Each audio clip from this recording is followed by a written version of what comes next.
So I will show you a very beautiful 12-pointed star pattern.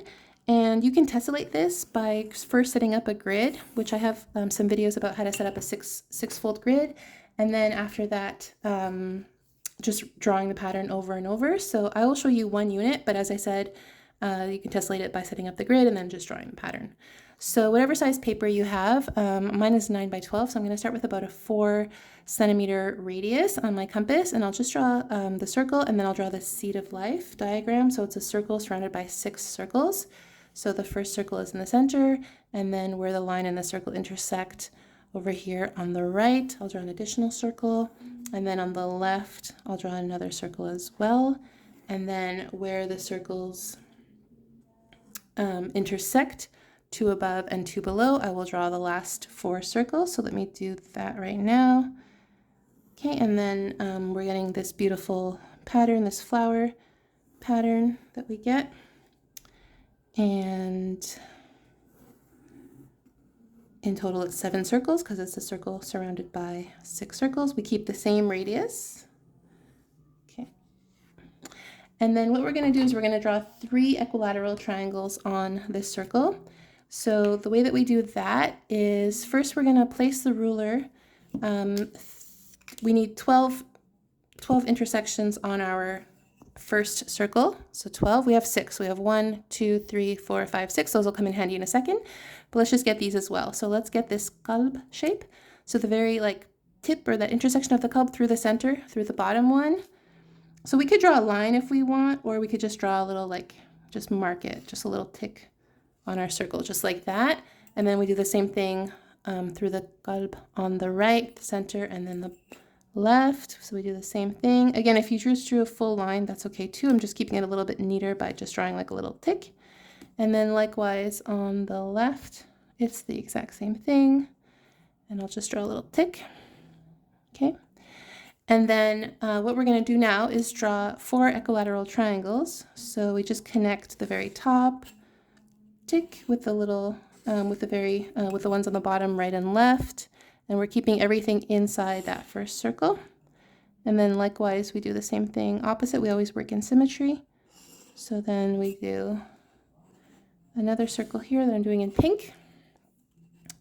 And then we do the same thing with this tip of the petal, basically. It's our intersection. So on the very right, top, bottom, and then the left.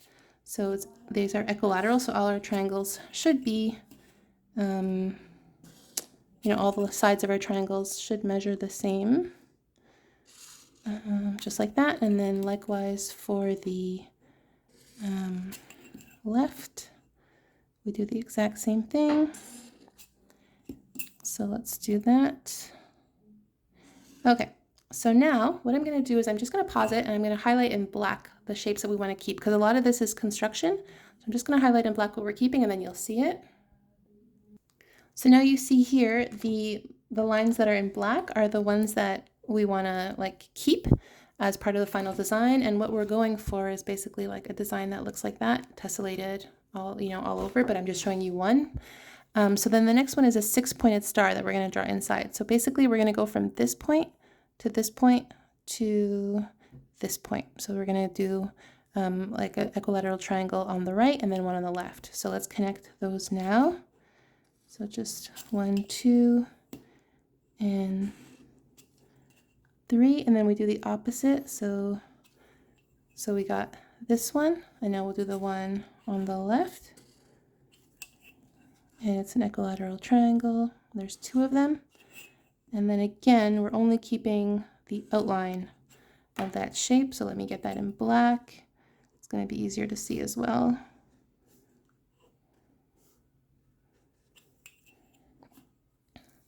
And this is a 6-pointed star. I mean, there's a lot of variations. So if you wanted to draw a 12-pointed star, you could just do that as well, and you get another interesting variation.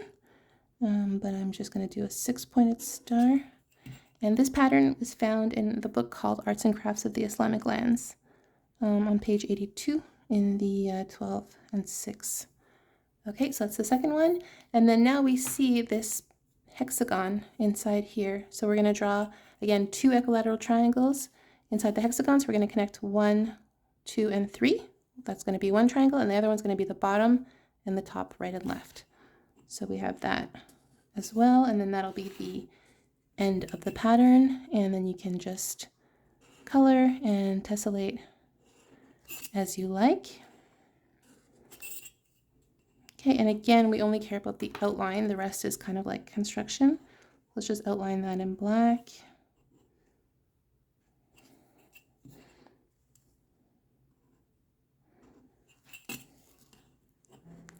And then you can color the way that you want to color, make it beautiful, and then you have your shape. So you get these very interesting shapes. So this is the full, now complete one unit, and you can continue and do the exact same thing. Circles surrounded by 6 circles on the right, on the left, and then you'll see in my grid video when you go up a row, they're offset. So here is an example of the final one. So you just color like that 6-pointed star, the additional 6-pointed star. You get these interesting shapes in between, and then the 12-pointed star. Likewise, that's the exact same thing, different colors. And if I were to continue the grid, I would just do that as well. So that is how you do this beautiful variation of a 12-pointed star.